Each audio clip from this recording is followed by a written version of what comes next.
Dave, I am still feeling my Halloween glow from this weekend. I have to tell you, we had our first Halloween party. Those are called the chocolate sweats, Brad. The Halloween glow. If you're still feeling a Halloween glow, that means you ate too many Reese's. Oh my God.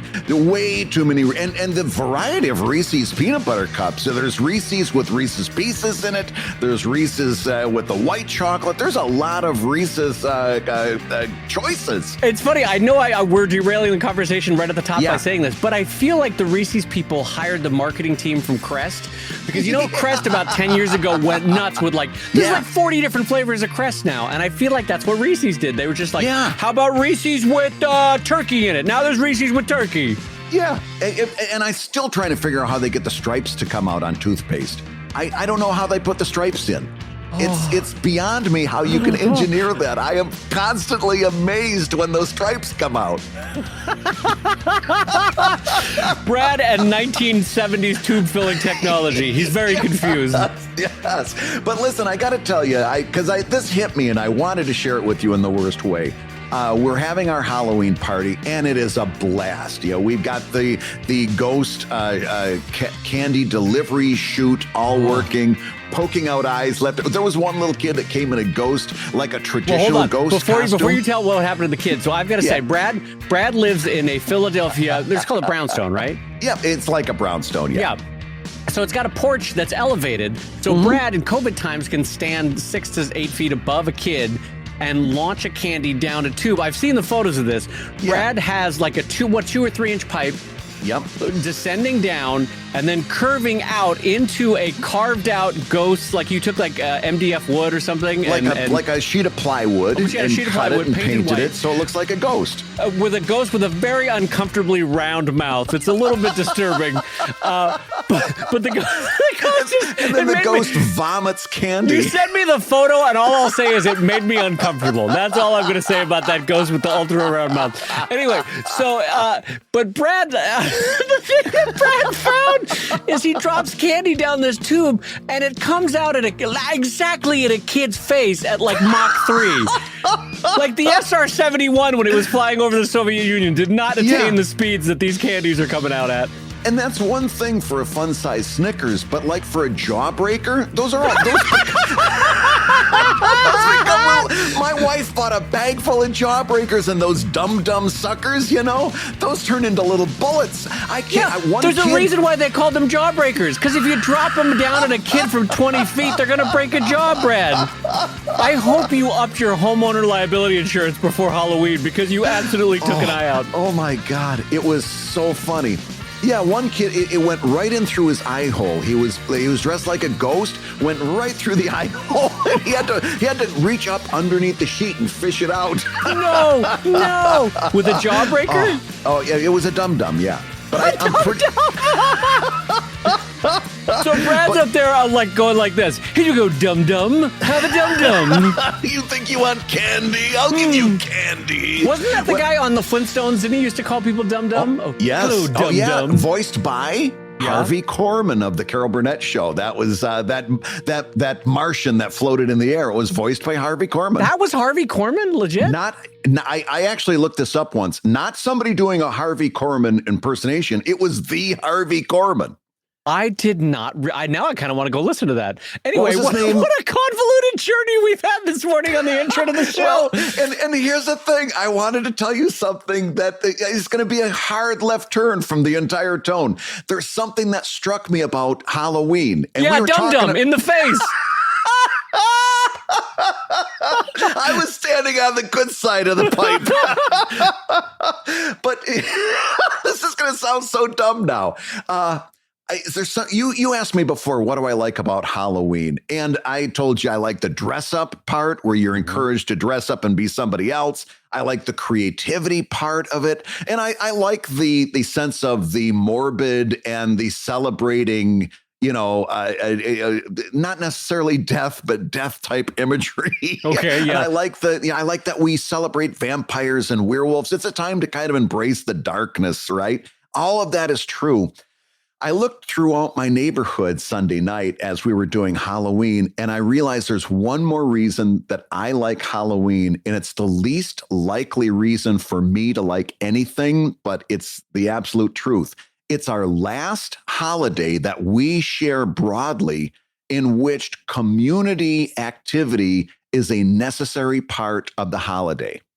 In other words, you've got to go to your neighbor's house to trick or treat. You can't trick or treat necessarily in your living room, right? You can't. And I know some, some schools do trunk or treat and everything, but a true trick or treat experience involves the entire neighborhood. Everybody was standing out on their porches. Kids were running up with shouting and happiness.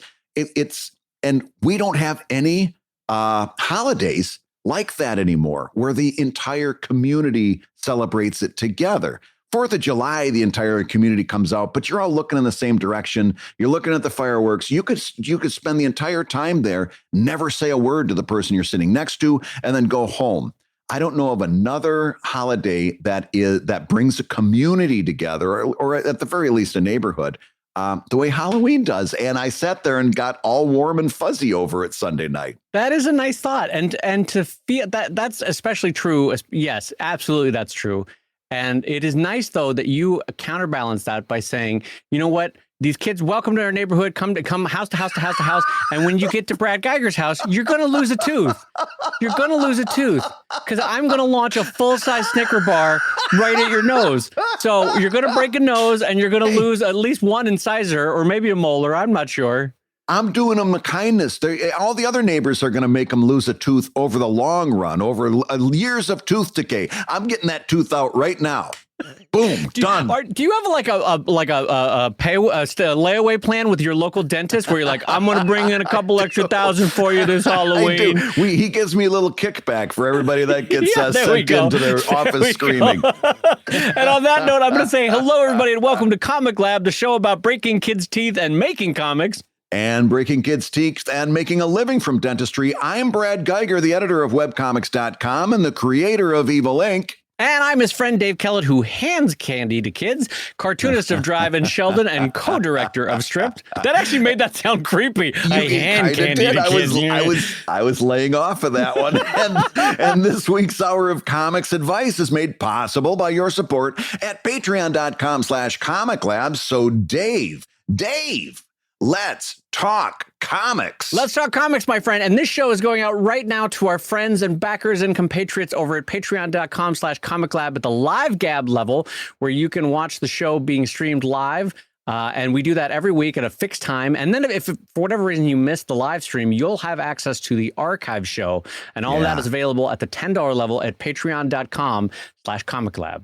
And also, we want to take this moment to tell you about the Comic Craft New Year's sale. Dave, we talk about this just about every year, but it's December now, and we need to start thinking about the New Year's sale. Absolutely. Every January 1st, our favorite fontery, can we call it a fontery? I believe we could. Yes, fontery is a good, yes.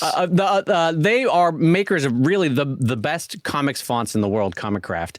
And every year on January 1st, they have a sale where the year itself becomes the sale price for all the fonts.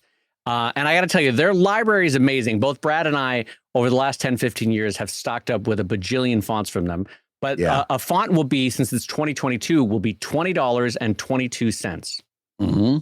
And you can check that out at comicbookfonts.com. Yes, absolutely. And so we are happy to have them as a sponsor for this week's Comic Lab because, frankly, we love them. We use them. This is a sale that we actively look forward to every year.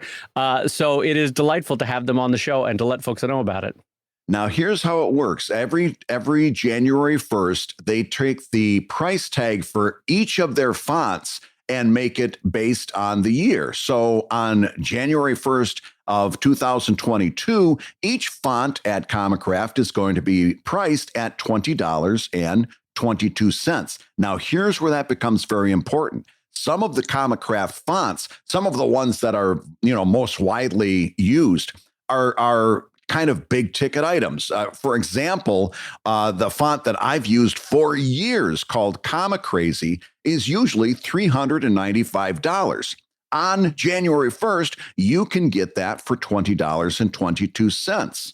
Also, Wild Words, which is the font for Evil Ink, usually $139. On January 1st, you can get it for $20.22. And I will give you a pro tip as a friend. What I have done in the years past is you can create an account with ComicCraft when you buy it. You don't just have to, don't do the guest checkout. And I'll tell you why. Yeah. I have had more than a few computers completely conk out on me where for whatever reason, I lost all sorts of data, including my fonts. I easily went back to ComicCraft, logged in, and got my fonts back. And that was literally a game saver for me because I had lost everything on at least 2 occasions. I've had bad luck with computers. So anyway, a huge thank you and a shout out to the good folks at ComicCraft. And keep an eye out. Put it on your calendar, the January 1st sale that only comes once a year, and get those fonts for 2022. Fantastic. Now, Dave, I've got a question for you that comes in for one of our $5 Patreon backers, and it's an interesting one. You want to hear this? Let's do it. This comes in from Dave Lerner, who says, "Dear beautiful Dave and delectable Brad." Oh, we're really hitting. I'm not hating it. I'm not going to fight it anymore. What should characters do with their hands while they are talking? How important is their general body language? I've read strips where 2 people just stand more or less facing each other, arms hanging limply like overcooked noodles. Surely there must be a better way. I like how Dave made this into an infomercial. Surely there must be a better way. Thank you for sharing this podcast. It's a personal favorite. David Kellett, let's talk about gesture. So Brad often makes a comparison to comic strips that he terms puppet theater, where it's like there are 2 hands facing each other going, "Hi, Brad, I'm Dave. Hi, Dave, I'm Brad." And it's a comic strip with 2 talking heads transiting from 1, 2, 3. And he talks about that mainly to illustrate how so many times we can fall into the trap of stasis, of static images, of unexciting images. And so I think this can be extended in many regards to hands, which as one of the most impossibly constructed appendages you can imagine to draw, a lot of people shy away from. It's kind of like Rob Liefeld and feet. You'll see a lot of cartoonists tucking their cartoonist characters' hands into their pockets because they don't want to draw it. But here's the thing. Hands can be a weapon in terms of making your a 7 a 10 in terms of joke delivery, or making the relatability, the human moments, all the more relatable. So it is something that's worth emphasizing. And I think, Brad, that as cartoonists, we can look at our choice of hand positioning a little bit like how animators choose keyframes to let you know that within the 30 seconds that it took my character to say XYZ, this is the key hand gesture to go along with that. What do you think, Brad? Oh, I think that's a great way to look about it, or a great way to look at it as I choose my prepositions. No, you've got the exact right idea. And I'm gonna throw some other ideas at you. We've talked about this in the past, but it's worth talking about it again. There are some gestures that get overused, and there's sometimes that in an effort, sometimes we don't put enough thought into it, and we get certain knee-jerk gestures, right? And the one that it drives me crazy is the person who's pointing up when he's delivering a punchline. Almost wagging, right? Yeah, like he's pointing up, like he's making a point, and that punchline is being delivered with the pointing up, and it's a really trite look. It's a failed delivery, in my opinion. 9 chances out of 10, unless you're actually supposed to be looking up and he's pointing at like the ceiling. 9 chances out of 10, the pointing up punchline is a miss. But what I want to encourage you is to really try to have your characters overact, because you're never gonna really achieve overacting 9 chances out of 10, and it's gonna push you out of your comfort limit if you actually go towards overacting. right? Because what I want you to do is get super expressive. I want your characters to wave their arms and to make broad gestures. Really? And oh yeah, I want, because when you actually draw it, it's not going to be nearly as ridiculous as you think it is.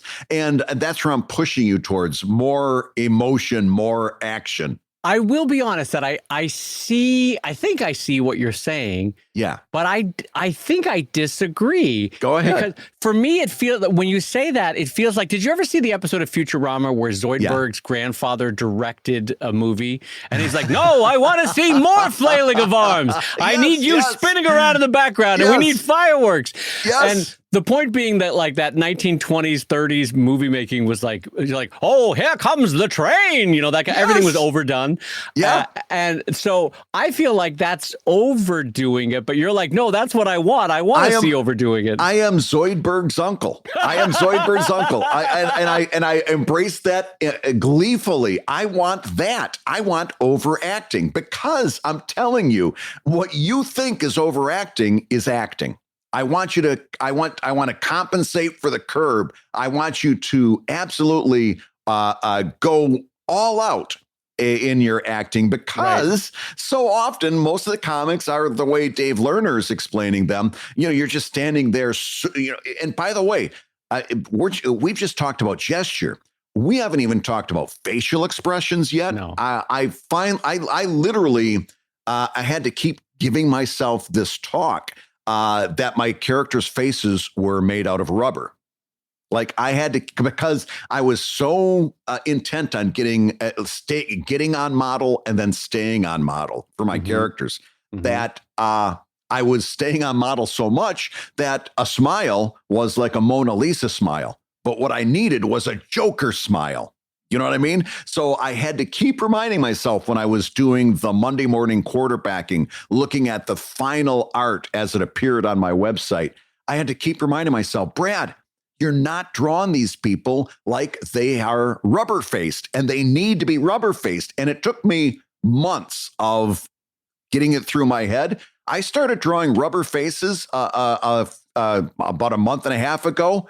I'm getting number one, took a huge leap forward. I can see it, you know, in the final. Right. And my readers are reacting to facial expressions like crazy. And all I did was give myself the approval of being being Mr. Zoidberg's uncle. I literally said, I just don't want to smile. I want a ridiculous smile that takes up half of their face and warps their entire skull, because they're made out of rubber.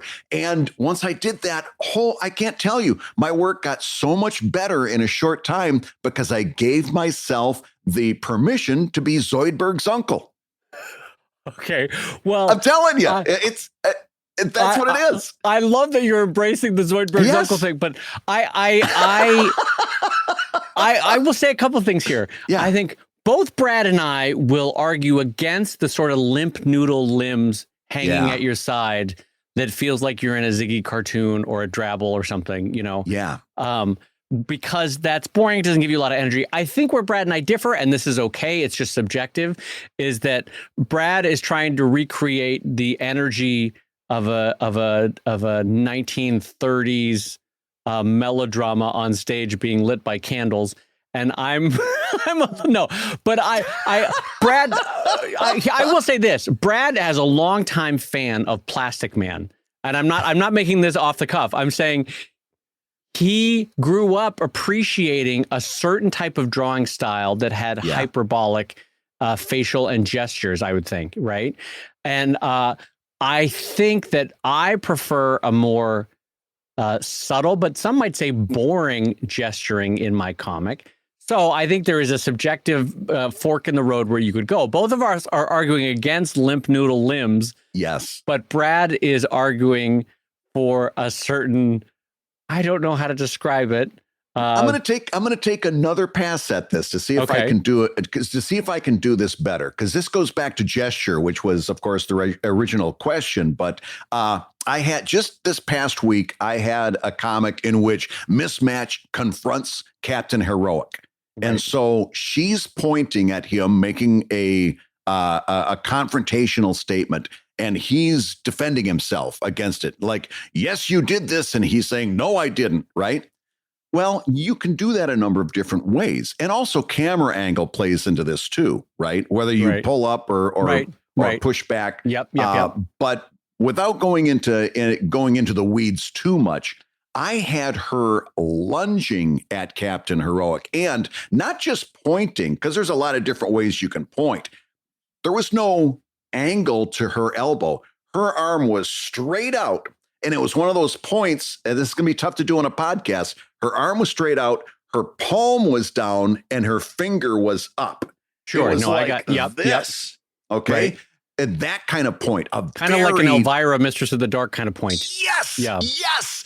And she was lunging at him with a very stylized point. He was arched back. He was recoiling in terror. Both of his hands were up. Both of his fingers were crooked and claw-like because, it wasn't just a relaxed finger. It was a claw-like finger. And he was recoiled back. His spine was arched. His knees were bent. His neck was back, as if she was throwing a dum-dum at him through a trick-or-treat machine. through a ghost with an uncomfortably round mouth. But I'm looking at that now on the scene, and as much as I explained it, what I was trying to do, it looks the actual visual to my eye is about 70% of what I just described.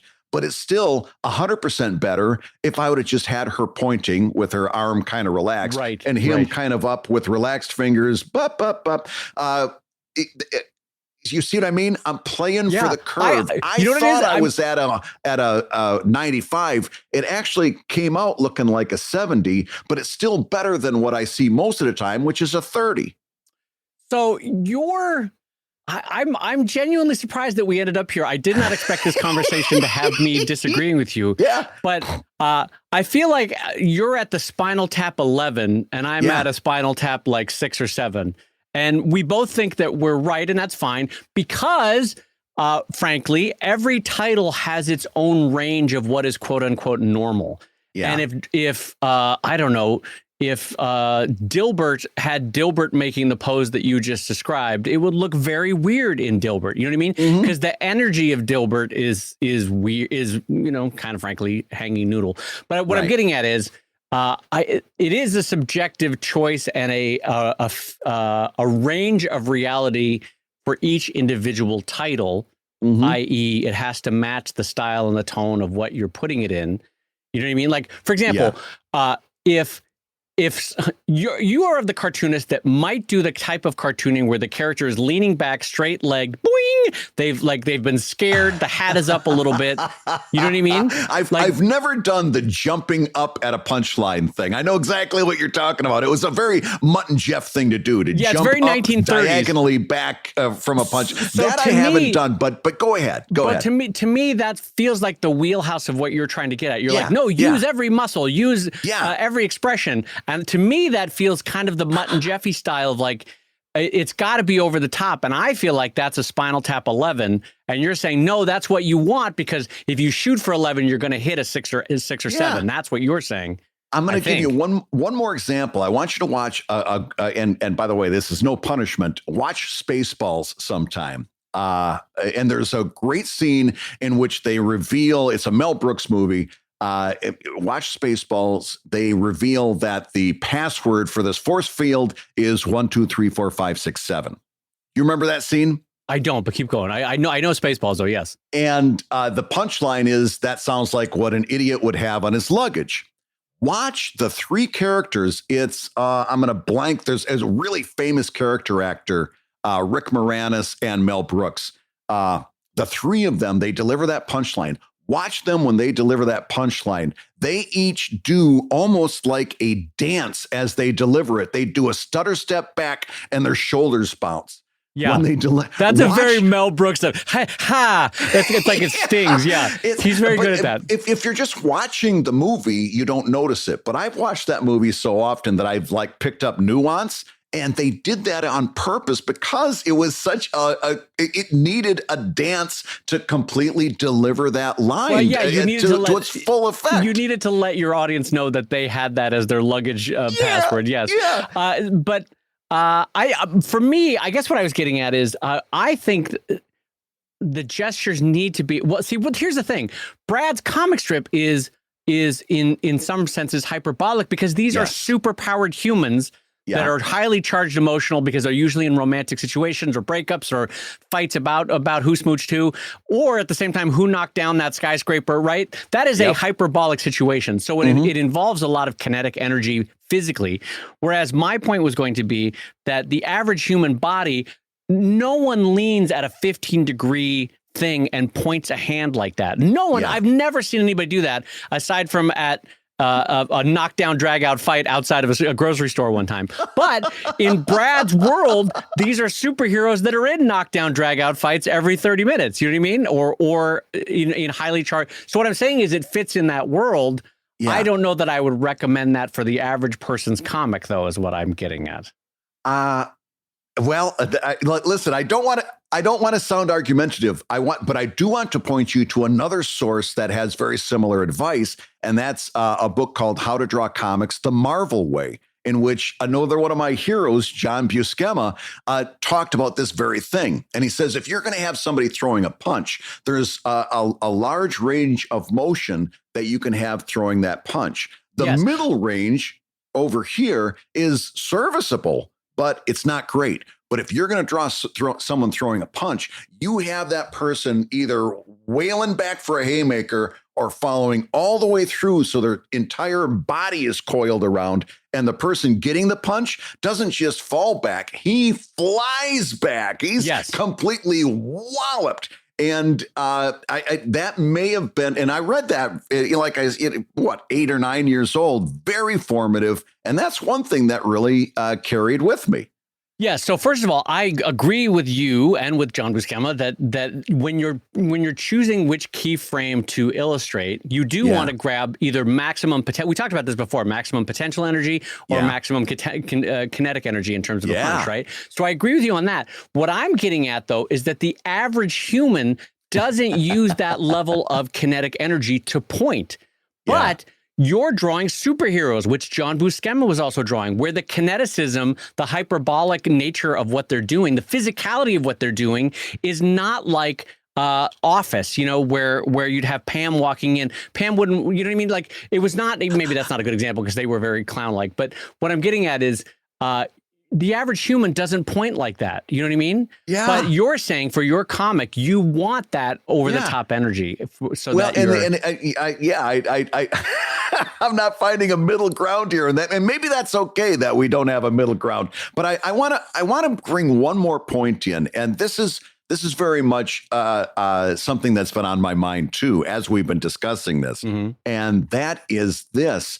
I've told you many times that sometimes I rely on my art to make up for a punchline that I don't feel 100% about, right? Yes. Like I told you before the show. You and I will agree with that. Yeah. I've written a lot of lukewarm punchlines that I tried to power over the top with the art. And we've said on the show a number of times, the writing is always more important than the art, right? Yes. It's always about the writing. But that doesn't mean that the art is unimportant. And sometimes I really think that you can power a comic through with the art. You can put it over the top. You can take a 7 and make it a 9 with how you draw that. Agreed. And maybe that's me overcompensating for feeling like I'm not as good of a writer as I should be yet, in that I am trying to overcompensate for my writing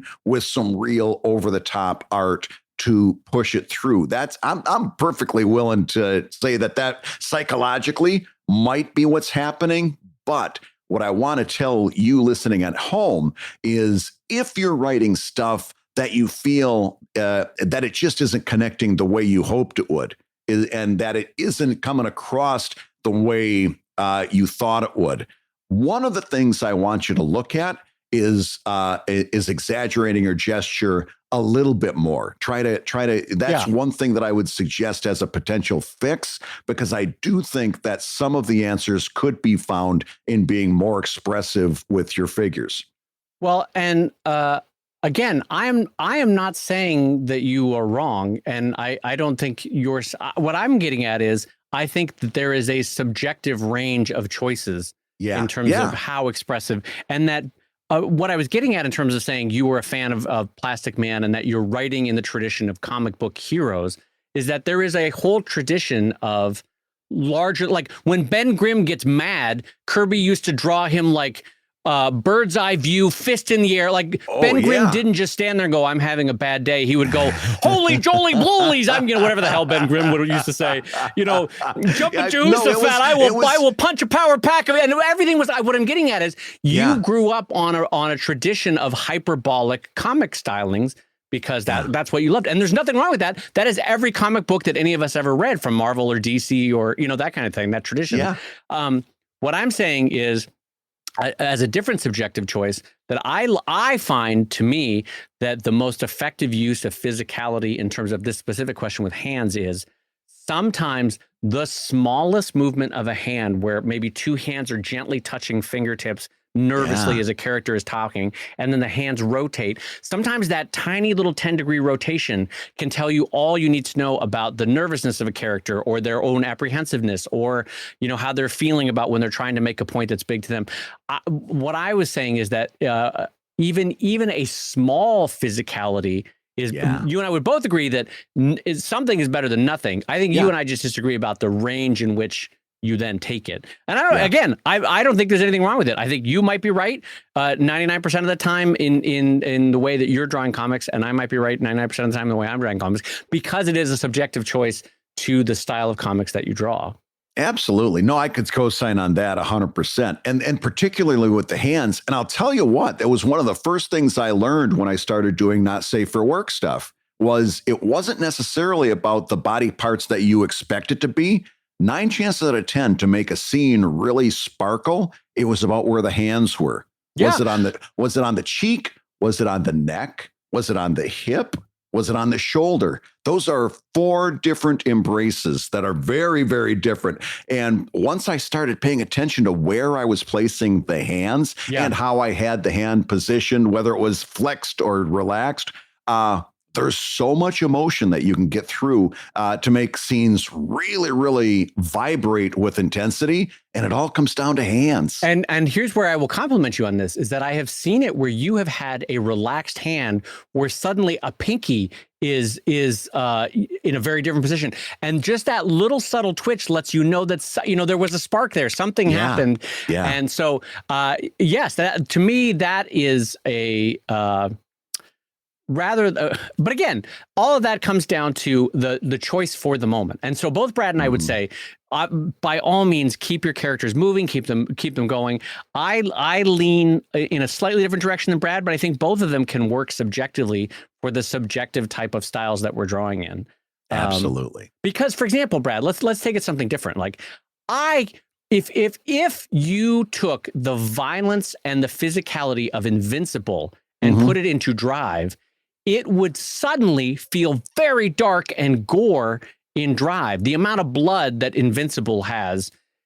Have you not read Invincible in the last 10 years? You're bringing blood into a conversation about gesture, and I'm wondering how we got here. Because what I'm getting at is Invincible is always punching someone, and there's always blood. There's always so damn much blood in Invincible. What I'm getting at is that it fits that world because he is literally fighting terrible world-dominating super aliens, right? And for whatever reason, what I'm getting at is that level of, in a version of physicality, that level of blood and violence fits in the world of Invincible. It wouldn't fit in my Sheldon or in my Drive. And so what I'm saying is your level of physicality that works for Evil Inc. might not work for my Sheldon or my Drive. It's just a different style, different genre, different worldview. And so that's what I'm getting at in terms of subjectivity of physicality. Sorry, now I've talked too much. No. But I want to ask one question. It's going to sound like devil's advocate, but I mean it truthfully. I really want to hear the answer to this question. Everything you said about Invincible and Sheldon was correct. Now, the level of physicality in the Silver Age Fantastic Four, since we're talking about Lee and Kirby, from that the first 20 issues of the Fantastic Four, that level of physicality. Would it fit Sheldon or not? No, I don't think so. No. So we don't even have to go all the way to Invincible. In other words, since you're telling such different stories, and I think this is your point, I'm telling a very different type of story, so that level of physicality isn't appropriate for Dave Kellett.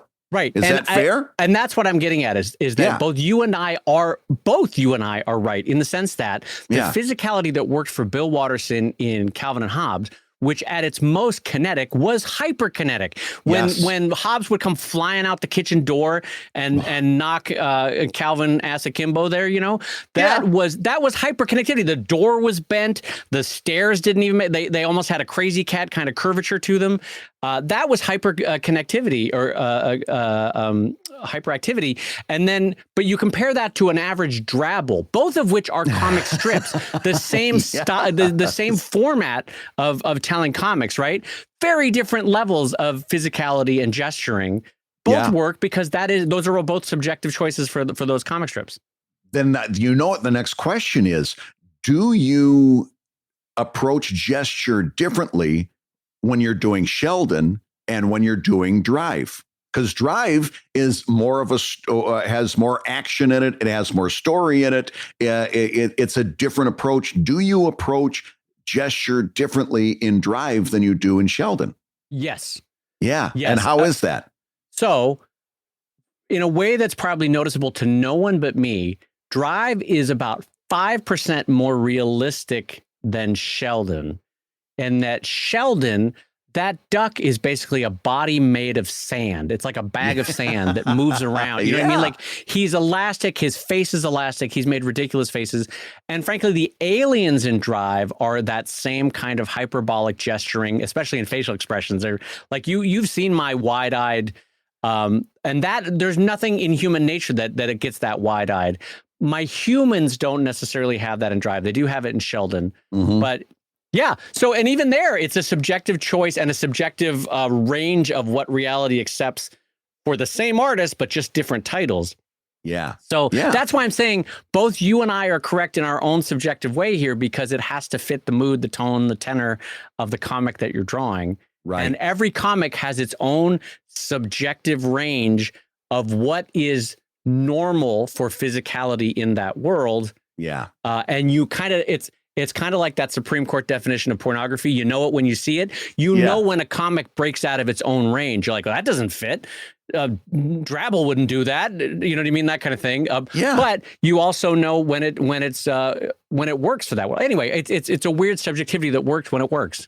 So following that up, it would be possible to do a puppet show comic with limp noodle arms. That's a perfectly appropriate presentation for that writing. Oh, absolutely. Yeah. Yeah. And there's many a comic actually now in this world of Reddit and Instagram comics that have, I would describe as more static character posing, more static camera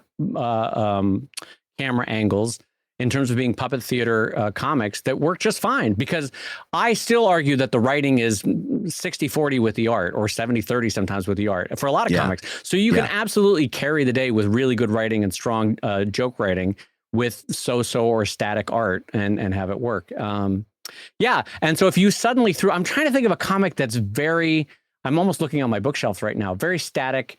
Well, for example, like you couldn't even have Bill Watterson physicality from Calvin and Hobbes in even something that's stylistically similar like Foxtrot. If you had them physically do what Watterson did, it would look weird on Jason Fox in a way that didn't look weird on Calvin. Do you know what I mean? And weirder still in the world of Peanuts. Oh God, yeah. If you had Charlie Brown do some of the physical things that in terms of going ass akimbo off a red wagon you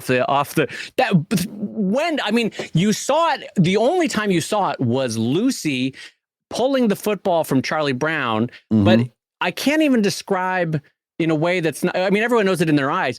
It's a very static pose for a boy that's had a ball pulled away from him, if you think about it. Well, and even when Charlie Brown's flying through the air, he's still a compact shape. He's not flailing. His arms aren't going out. And, he's the most action you get out of Peanuts is that dancing scene in the Christmas special. That's Right. that's the And most that's- action I can think of. For more than that, the action is very pulled back to match the writing. I'll be honest with you, Dave. If I had to say which one of us had the better call on this, I think it's you. And by saying, I'm actually going to disagree with you. I think it's very subjective. I think you are right. You're contentious today. Well, no. I'm saying, because I don't want you to leave this with the, Dave says I'm being too hyperbolic. What I'm saying is that you and I are coming from different traditions of comics, and they work within a realm of what's subjectively acceptable for that style, that genre of comics. No, that's why I think you had the right call, because what you're saying is your degree of gesture should fit what you're writing. Whereas I kind of came right out and I said, listen, no matter who you are, you need to gesture more, right? Which was, you were thoughtful to dial that back a little bit and say, it's a good thing. There's nothing wrong with it, but it's also got to fit your writing. Yes. Right? Yes. Yeah. Which is the correct answer. Not to belabor this, but two comics that show how the exception can be weird is Tintin, or as we like to say it on this show, Brad, Tonton, and also Ren and Stimpy.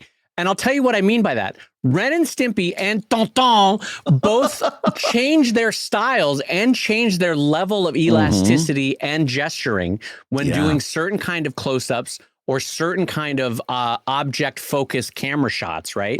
Both Tonton and Ren and Stimpy will kind of change up their style and change up the subjective allowance for physical differences. Like Ren and Stimpy, when they go super close, they get hyper realistic, they get way overdrawn, they get way more elastic in their facial expression, right? And so it shows how it could only work in that style, in that hyper close up, that comes in, because it wouldn't work, it wouldn't fit in Ren and Stimpy in their normal style. You know what I mean? Right. And so that's, I think that shows a little bit how it's subjectively true once a genre or a comic strip establishes a range of style that works for that. I don't know. Maybe I'm belaboring the point there in a way that doesn't help. I don't know. No, I think your theme is sound, and that is that your range of motion should reflect the type of writing you're doing. And the only thing I'll add on as an asterisk of that is, if you do find, like I said earlier, that you're missing, that might be one thing that you can try to see if you can, especially, by the way, this is especially true in humor, you can really sell the joke with gesture. And if you're finding that you're not hitting, that might be one of the things that you decide to tweak a little bit to see if you can sell that joke better. And to Brad's point, because we're now 20 years or so into our cartooning, and both Brad and I will include myself in this now, have pushed it to 11 at times to see how far we can push it and have it still fit in your style. So absolutely experiment with it, because to Brad's point, sometimes you need to push to 11 to actually achieve a 6 or a 7. You know what I mean? That's the truth. Had you shot for a 6 or 7, you would have gotten a 1 or a 2. And I've had that happen many times. So absolutely experiment, especially in these early years of your cartooning. Let yourself see what full range may or may not fit within your style of cartooning. Hey, if you're listening while you work, take a minute to stand and stretch. And while you're doing that, we're going to tell you why you should join us on Patreon. When you do, you're going to get hours and hours of podcasts that we've recorded just for backers. And exclusive Patreon posts that go even deeper on ComicLab topics. And access to our exclusive Discord server, which is a thriving community of professional cartoonists. So you can support the show you love and get tons of actionable resources for your own cartooning. And listen, if you can't swing a pledge this month, we get it. No worries. Yeah, listen, you can still support the show by rating us wherever you get your podcasts. Just leave a 5-star review and a few kind words. That, along with mentions on social media, is incredibly helpful. Now, everybody, let's talk comics.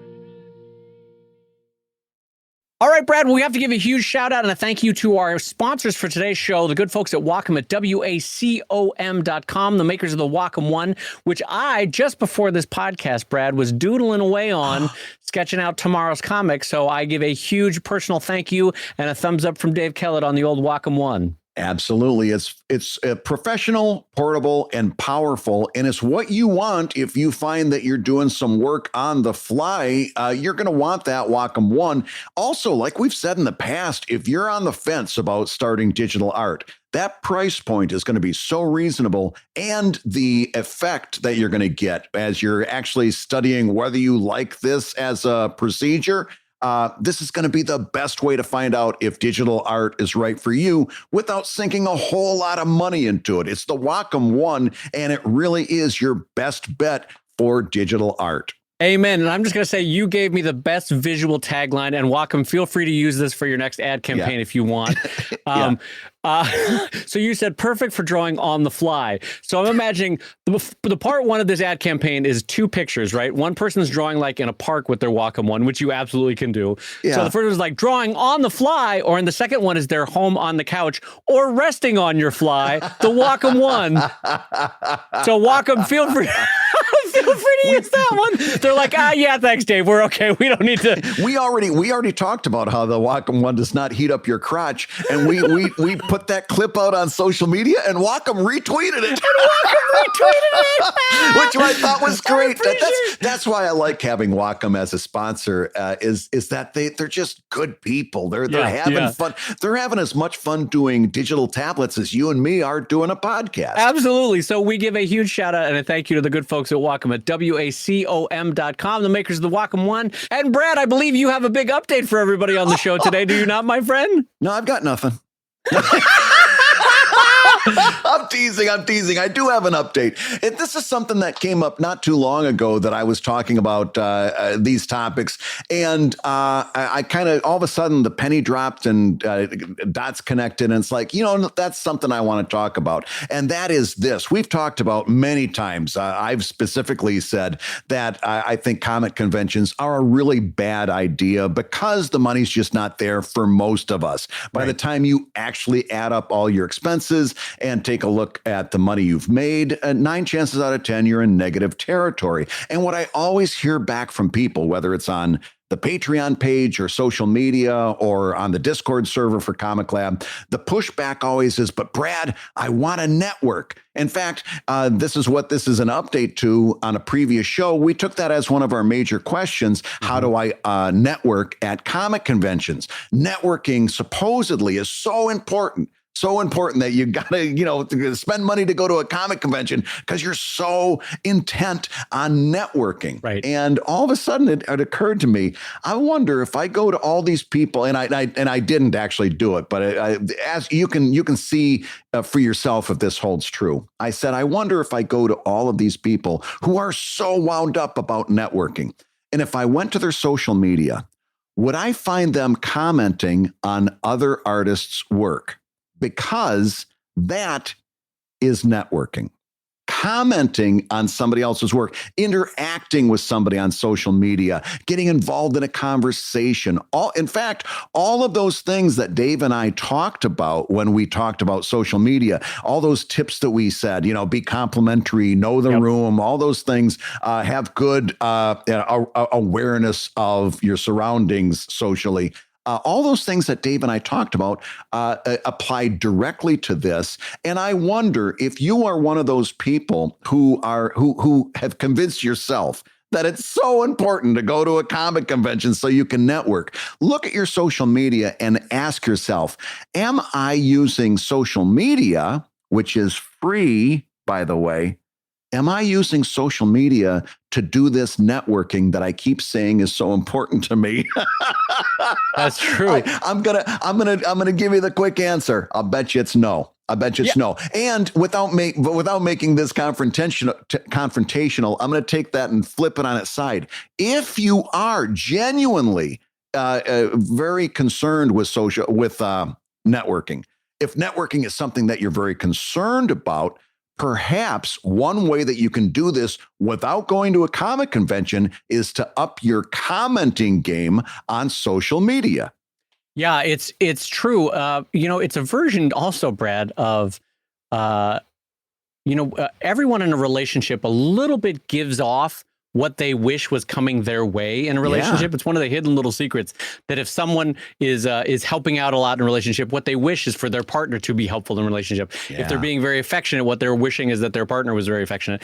And here's the thing for cartoonists online too, is that you want to create an ecosystem of cartoonists uplifting, commenting, up joking what the other ones are putting out there, because frankly, you want that kind of feedback too, which is a nice aspect. And to remind everyone of Brad's 4 C's of social media: creation, curation, commercial, and kindness. By the way, nailed it just from memory. And as smooth as a baby's bottom too. But when you're commenting and interacting with other cartoonists and their work on social media, you are both curating, because you're letting people know where to look, that this is of interest to you and it's worth commenting on.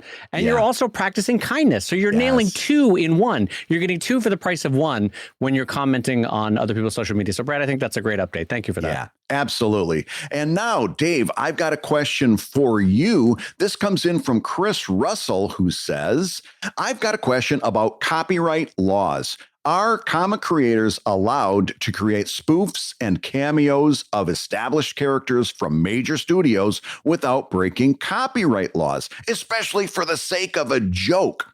In my comic, for example, my characters are pandas, and I'd love to include a cameo of Disney's Jack Sparrow in a page or 2. Is this allowed in a comic that I plan to monetize in the future? Or will the mouse hunt me down? P.S. Thanks to Brad's singing of Monster Mash, I had the song stuck in my head as I was trying to sleep. For that, I now have a love-hate relationship with the both of you, but will continue listening anyways. Thanks for all that you guys do. Well, of the love-hate relationship, let's address that first. Why do we have to have the hate in there? We don't have to have the hate. He loves you and hates me. It's there we go. Now that works. Now it's all making sense. So I think, Brad, was it Ben Franklin said that there are 2 surefire things in life? There are death and taxes. Was that Ben Franklin? Yep. So I think there are 3 surefire things in life, and I would expand it to this. There are 3 surefire things: death, taxes, and the mouse will always come after you. So I think we all know that Disney has a very nice corporate stable. No. Okay. So to in all seriousness, to start off this conversation, we should always add a little caveat. We are not lawyers. We are not copyright professionals. We are not IP professionals. But there's some standard things that we can talk about for most Western nations, of which we're obviously in the U.S. But for most Western nations, parody, satire, humor allows for, with good reason, a fair use of licensable characters, and public figures for the purposes of humor. And courts have backed that up a fair amount of times. Where it gets tricky and where I got a little nervous is where you said monetize. Yeah. That raises my nervousness a little. Brad, why don't you talk about that? Why does that get us a little bit nervous? Well, because you see this all the time. And like if you've ever watched a YouTube video, you'll see somebody using either video or audio that they don't have the rights to use. And they'll put in a little note saying, I am not monetizing this in any way, as if that makes the boogeyman go away. Like it's like holding up a crucifix in front of a Dracula, you know? The monetization is not as important as you might think it is. And I'll tell you why that is. For example, let's say that Dave was putting out a book called Anatomy of Authors. And I decided I wanted to do a book called Anatomy of Authors. And I was going to maybe take a couple of Dave's ideas, take some of his characters, maybe swipe a couple pages or 2 right out of the book, right? And let's say Dave is selling his book. Let's say that my book I'm not selling at all. Maybe I'm just going to print up 100,000 copies and give them away to everybody. Well, Dave would have a real problem with that and a legitimate complaint because I'm flooding the market with these books. And now no one's going to want to buy his because I flooded the market with my cheap knockoff. So the monetization isn't as crucial as you think it is. So that's the first thing. Where we talk about fair use, they do specifically talk about commercial nature and nonprofit educational purposes. Because a lot of times they say, well, listen, if it's for educational purposes, they give them a lot of leeway in copyright. but don't get too wound up about monetization. The bigger question is, can you use this as a parody or a cameo or something like that? And Dave, even though you have said that we are not lawyers, and we are not, I'm going to give the 100% accurate, undisputed answer to that question. Mm-hmm. Are you ready for this? Yep. Are you nervous yet? I'm I'm always going to answer nervous, the question. Yes. And it's nice that there's someplace. That's my secret, Captain. I'm always nervous. It's nice that there's someplace somebody can go to get the actual honest to God. And by the way, if somebody tells you a different answer than this, be very suspect, because this is the answer. Mm-hmm. Can you use these characters? The answer is maybe. Okay. And there is no yes to that answer. There is no no to that answer. The answer is maybe. Can Disney come after you? Absolutely. The chances of that happening are very low, especially if it's like a one-time deal. In other words, if this Jack Sparrow panda becomes a character that appears for several pages and becomes an integral part of the storytelling, now you're in much more troublesome waters. Somebody that appears for a panel or two, it's not going to be a big deal. Could they still come after you? Absolutely, they could. If they do, are you going to lose? Absolutely. Whoever's got the bigger lawyers are going to win, and that's going to be Disney. But can you do it? Maybe. Yeah. So let's also, just to reinforce a point here, Brad, we live, alas, in a very litigious society. And so I want to emphasize Brad's point that people, and more specifically companies, can come after you even if they are not on the right footing. Right. Sometimes because they have the on-staff lawyers anyway. It's not an incredibly more expensive day for them as a corporation to send you a bunch of C&Ds, cease and desists, and then potentially follow that up with actual action. So it behooves them to try to protect whatever they have in the market by just flooding the market with C&Ds like Disney does. And so even if they're in the wrong in a specific instance, they might flood the market with C&Ds, right? Yeah. But here's the thing. Here's a little bit of a hint of what you can get away with. If Mad Magazine, which doesn't exist anymore, or SNL can get away with it, you could probably legally get away with it if that helps you. But it also begs the question. SNL has NBC lawyers behind them, right? Mad Magazine had, I think, up until recently, Warner Brothers lawyers behind them. They could fight it.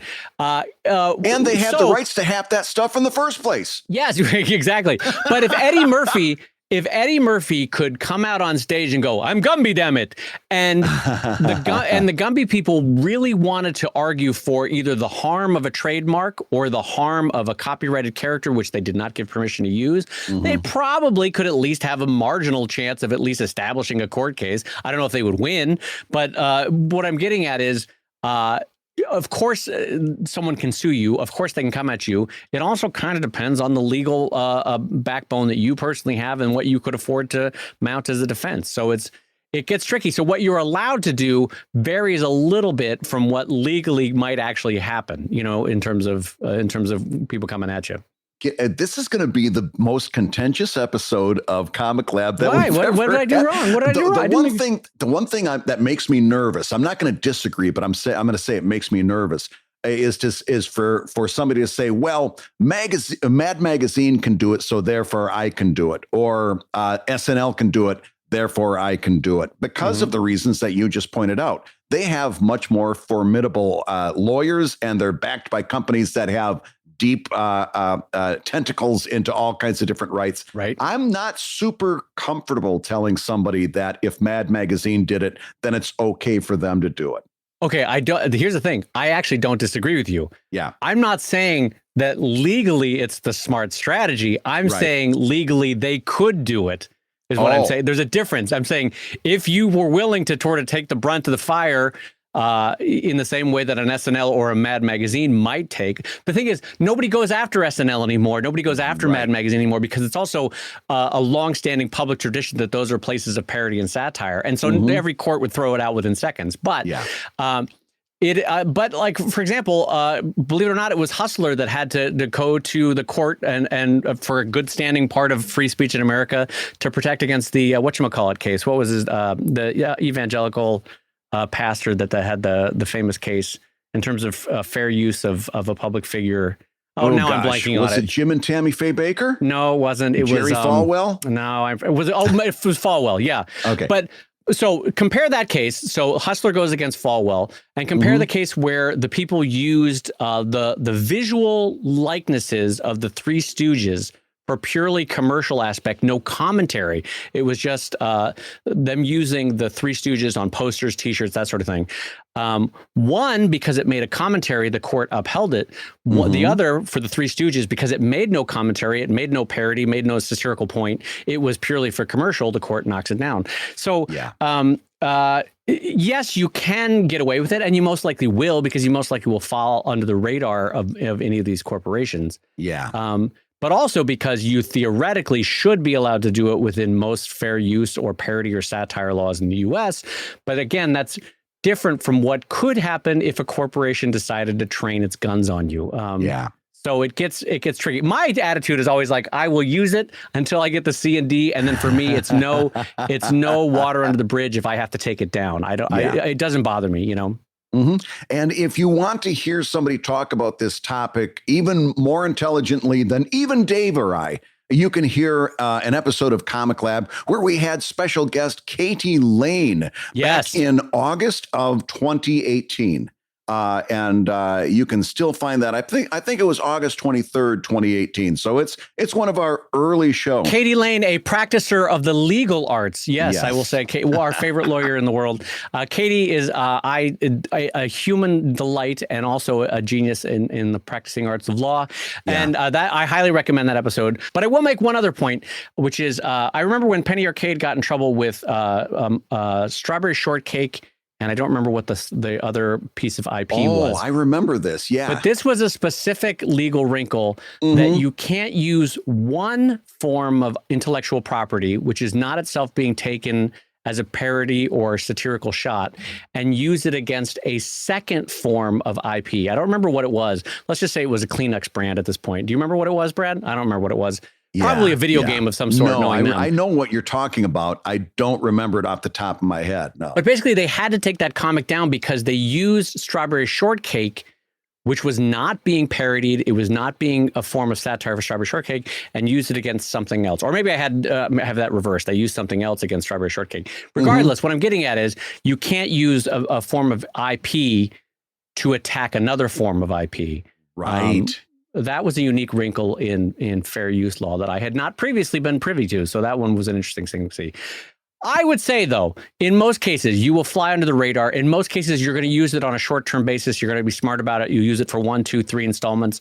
You won't directly try to monetize it with T-shirts, books, or something that is not a wise move. And I think you'll be fine in terms of a creator putting that out into the world. As you were talking about that, I did a quick little search, and I do have to bring this back because it's comics related, quoting Wikipedia. In 2003, the webcomic Penny Arcade posted an advertisement for an imaginary computer game, American McGee's Strawberry Shortcake, a parody of the actual video game American McGee's Alice. And they wound up in a copyright trademark dispute as a result of that. Right. And didn't it turn out that a Strawberry Shortcake was owned by somebody weird like Hallmark? I forgot. American Greetings. And they were about to relaunch Strawberry Shortcake at that time. So they got their feathers ruffled as a result. Absolutely. And that's another thing is you can sometimes just catch a corporation at the wrong time in terms of making fun of like if you just stepped in it. If you're trying to make fun of Barbie at the time that, Mattel is trying to relaunch Barbie, if you're trying to make fun of Cabbage Patch Kids right when they're trying to relaunch Cabbage Patch, like you can get them at the wrong time and just unfortunately get all the bad luck associated with that. Yeah. But if you're worried about it, as I think Brad would say too, talk to your local lawyer, your local IP attorney. Yes. We are not givers of professional legal advice. This is just sort of 10, 15, 20 years in the business. Let's face it, we're barely givers of comics advice half the time.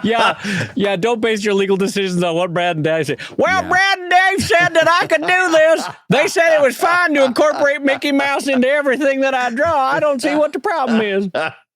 Well, listen, Dave, we've got just enough time to wrap it up with one more question. And I've got one here from Lindsay Hornsby, who says, Hiya, Brad and Dave. My questions are about inventory. How do you guys do it? How is it different compared to when you started? I must confess, I still use a small journal with tick marks to count up which items I sold. What do you use?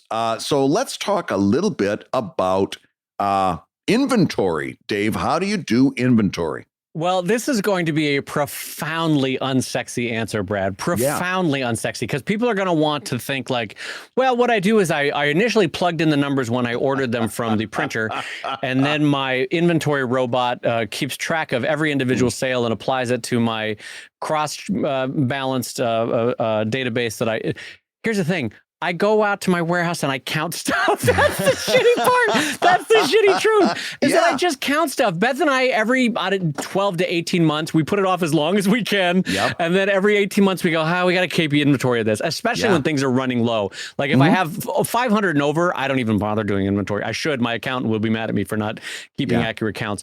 But once it drops below 500, I start keeping more and better count of things. And frankly, it's kind of manual, Brad. It's kind of pencil and paper that's then entered usually into my Shopify, because Shopify keeps track of inventory. Because then against every sale in Shopify, it'll obviously, if I had 500 and one goes on sale, then now I have $4.99. Obviously, you see how that works. But here's the problem. In my warehouse, I pull one out of the box to ship it. Oh, the cover was torn, so I toss it. Yeah. Well, okay, I might not have put that in my inventory. Or a friend of mine who directed a movie on a similar topic, and so I wanted to let him look at it. I gave him one for free. I didn't jot it down. Uh-oh. Well, now that one's not in my inventory. So when all that kind of stuff builds up over 18, 12, 24 months, and if I have to basically physically recount them every 18, 24 months. How about you, Brad? How do you do it? I think there's a lot of potential ways to go about this, but they all come down counting and then subtracting, or even basically, even adding. Like if you get a book shipped back to you, that happens with me sometimes from Amazon. They ordered too many and now they're shipping them back. So that then you're adding and not subtracting. And I think there's many people out there who will sell you software that will help you to do inventory, or more likely software that has very carefully worded marketing language to lead you to believe that it'll make inventory easy for you. But it all comes down to counting and subtracting. And you can do that on software. You can do that on an Excel sheet. You can do that on a sheet of paper. It really doesn't. And what Dave is saying, which I actually agree with, like Square has an inventory system, right? Yes. So if you do most of your selling through Square and you want to keep your main inventory in Square and then just adjust it from time to time with stuff that you're selling or shipping outside of Square, great. But it all comes down to just counting. And frankly, you can do that on a sheet of paper or a pad of paper, as well as you can do it on a software, because let me tell you this, where it's going to break down is not when you have a new operating system or when the software updates or because you got a big crash and you lost your data. Where it's going to break down is, like Dave said, when you send one out and you didn't bother to count. And that's where it breaks down. And in that regard, paper is just as well as a piece of software. And you're going to have to, from time to time, do what Dave and I do, go out to your storage space, start counting boxes one at a time, adding it all up, and then readjusting your total. Yeah, it really is a boring way to describe it, but it really is just counting and subtracting. That's such a funny way to put it. It really is just counting and subtracting. 1, 2, -1. Now it's 1 again. In that regard, it's kind of optimistic because there's no reason to make this more complicated than it is. Right. Yeah. I will say too, on a very human level, it's an imperfect art. And I'll give you a quick example. Every Comic-Con that I've ever done, I have learned to count the number of books that I'm bringing to the con with me. Because no matter how well I track my sales, I don't know how this happens. Every Comic-Con, I'm off by 2 or 3. I don't know how that. I mean, here's how I equate how that happens. So there are some moments, it's always within like a key 15 to 30 minute time frame. Yeah. I get so busy in the sales that I'm just like, here's your change, here's your sketch. Yeah. What book was that? Yeah. And I'm passing things back and this and that. And I just forgot to make the little check mark or enter it onto the little bit of software on the iPad that says you sold that book. And so I think a version of that happens in life from the warehouse is that over the course of 1 year, 2 years, 3 years, things just happen where suddenly you're missing 15 books and you don't remember how they got away from you, but they didn't get tracked. And so one of the other flip side of this is to counteract Brad's it's just counting and subtraction. One of the weirdest things to happen when you're trying to keep good inventory is I will sometimes move things around on, I have these big Gorilla shelves, Brad. I don't know if you know of that brand. They can hold a couple thousand pounds of books.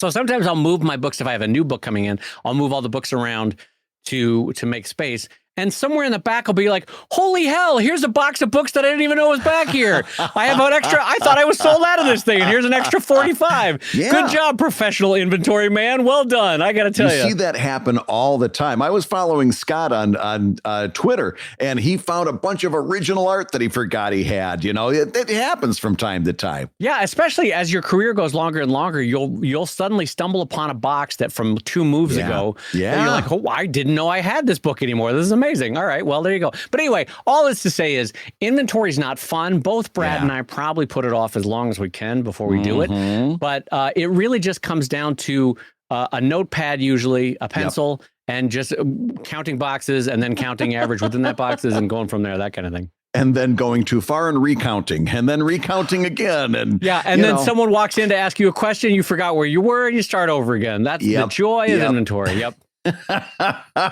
Well, listen, as long as we're taking inventory, I think we should take inventory of the number of minutes that we've been talking about comics and realize that it's time to say that you've been listening to ComicLab, the show about making comics and making a living from comics. I just want to note how baby smooth that transition was. That was one of my better transitions. That transition, I felt like I was being cradled and lovingly carried over the finish line there with that transition. Brad, good work. Your hosts have been my friend Brad Geiger, whose silky tones will tell you that we are coming to the end of the show, and he's the editor of webcomics.com and the creator of Evil Inc. at evil-comic.com. And my good friend Dave Kellett, the co-director of the comics documentary Stripped, and the cartoonist of Sheldon at sheldoncomics.com and Drive at drivecomic.com. And the ComicLab theme song is used with permission from Andy Creighton at theworldrecord.net. And this episode was edited by Matt Woodard of Woodsong Productions over at www.woodsong.media. If you love ComicLab, you can rate and review the show on Apple Podcasts, and you may hear your review featured on a future episode. And we just want to take this time to thank both of our sponsors this week. It was Wacom at wacom.com, the makers of the powerful portable Wacom One, and our good friends over at ComicCraft. You can see them at comicbookfonts.com, and be ready, circle it on your calendar. January 1st is their annual New Year's sale where you can stock up on some fantastic digital fonts. And ComicLab is made possible by your support on patreon.com/ComicLab. So we'll go ahead and say that twice. Patreon.com/ComicLab.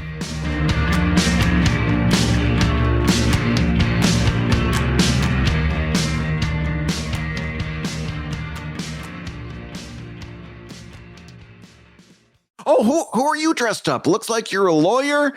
You've got a candy-related injury. That's a very nice costume. I'm sorry, sir. That's no costume. I love how the idea that in Philadelphia, there could be a whole sub-legal genre like, have you been injured by candy projectiles? Hi, I'm Tim Bibbins, been serving the greater Philadelphia area since the beginning of the pandemic when Brad built that damn ghost. Call 800-555-2929 for Tim Bibbins Legal Services. We'll get you the money you deserve for getting a Snickers right in the cojones.